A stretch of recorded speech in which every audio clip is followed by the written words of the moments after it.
ফেব্রুয়ারিতেই ত্রয়োদশ জাতীয় সংসদ নির্বাচন। সারা দেশ প্রস্তুত হচ্ছে একটি অবাধ, সুষ্ঠু ও গ্রহণযোগ্য নির্বাচনের জন্য। কি ভাবছে সাধারণ মানুষ থেকে শুরু করে আগামীর জনপ্রতিনিধিরা, সে কথা জানাতে ডিবিসি নিউজের ইলেকশন এক্সপ্রেস ছুটে যাচ্ছে সব সংসদীয় আসনে।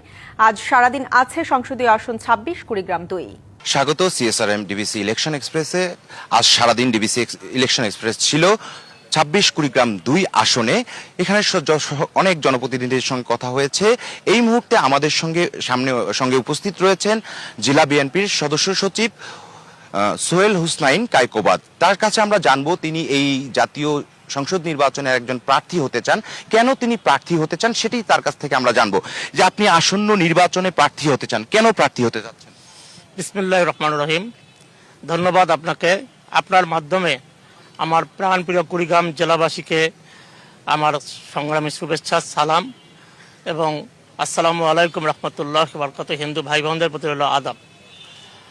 আমার লক্ষ্য কুড়িগ্রাম ২ আসনের মানুষের কণ্ঠস্বরকে জাতীয় সংসদে তুলে ধরা। জাতীয় সংসদে কুড়িগ্রামের উন্নয়নের পরিকল্পনা তুলে ধরে সমস্যা সমাধানের লক্ষ্যে কাজ করা আমার লক্ষ্য।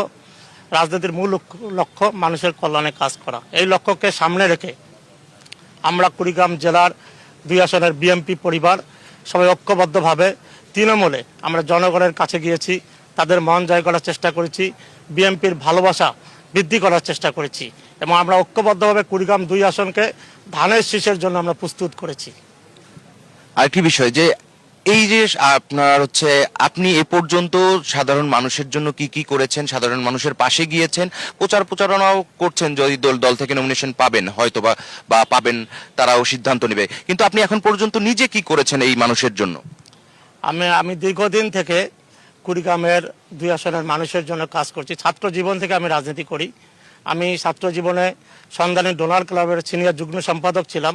আমরা সেই সময় অসহায় দরিদ্র রোগীদের পাশে দাঁড়িয়ে রক্তদানের কর্মসূচি করেছি। আমরা নদী ভাঙ্গন মানুষের জন্য কাজ করেছি, তাদের পাশে দাঁড়িয়েছি। শীতের সময় মানুষের শীত বস্ত্র বিতরণ করেছি।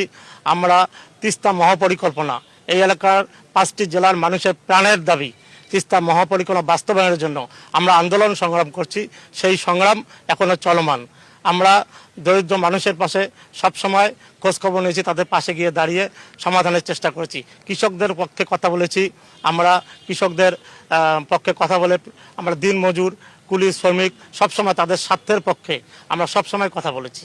আরেকটি বিষয়, আপনার দল যদি আপনাকে মনোনয়ন দেন এবং আপনি নির্বাচিত হন এই আসন থেকে, তাহলে আপনি কি কি কার্যক্রম পরিচালিত করবেন? যেহেতু কুড়িগ্রাম দারিদ্র্যপীড়িত এলাকা, সেক্ষেত্রে আপনার পদক্ষেপগুলো কি হবে? দুঃখজনক হলে সত্য যে বিগত দিনে যারা জনপ্রতিনিধি ছিলেন তারা কুড়িগ্রাম মানুষের উন্নয়নের জন্য কিছুই করেনি, যার কারণে আজকে আমরা কুড়িগ্রাম জেলার মানুষ প্রায় ৭০.৮% দারিদ্র্য সীমানার নিচে আমরা বসবাস করছি। আমি কুড়িগ্রাম মানুষের কল্যাণে আমরা কাজ করতে চাই। আমরা কুড়িগ্রাম জেলাকে আলোকিত কুড়িগ্রাম হিসেবে গড়ে তুলতে চাই।